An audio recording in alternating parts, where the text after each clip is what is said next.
은행 문턱이 갈수록 높아지고 있습니다.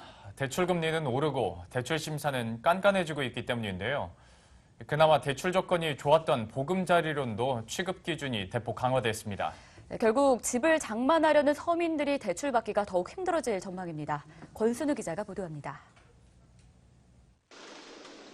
4대 시중은행의 고정금리형 주택담보대출의 최고금리는 미국 대통령 선거일인 지난 8일 이후 연평균 4.23%에서 4.67%로 0.44%포인트나 올랐습니다.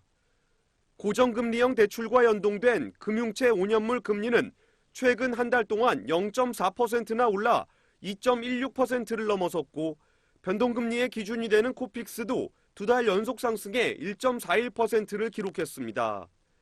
대출 금리는 앞으로 더 인상될 가능성이 높습니다.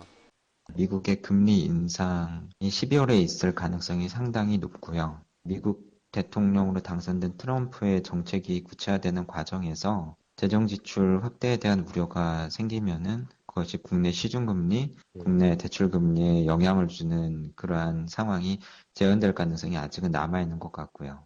대출 조건도 까다로워집니다. 신용정보원은 다음 달 9일부터 총부채 원리금 상환 비율, DSR을 구축하고 은행에 관련 정보를 제공할 방침입니다.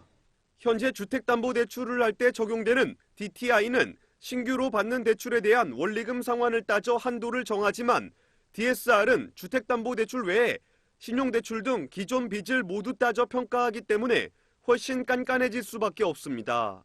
최근까지 실수요자 대부분이 이용할 수 있었던 금리 2%대의 보금자리로는 3억 원 이상 주택은 받을 수 없고 한도도 1억 원으로 축소됐습니다.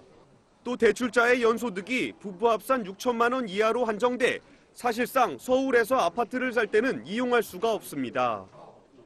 회사의 어떤 내부 요인 플러스 정책적 요인들이 반영이 되면서 대출금리가 올라갔다고 판단이 되고요. 대출금리가 올라가고 뎁서비스 레이쇼를 갖다가 적용하고 하는 부분들은 아무래도 실수요자 입장에서 봤을 때에도 자금 조달 여건을 어렵게 만드는 거고. 실수요자 여부와 상관없이 전체적인 대출 조건이 강화되면서 서민들의 집장만이 어려워지고 있습니다. 머니투데이 방송 권순우입니다.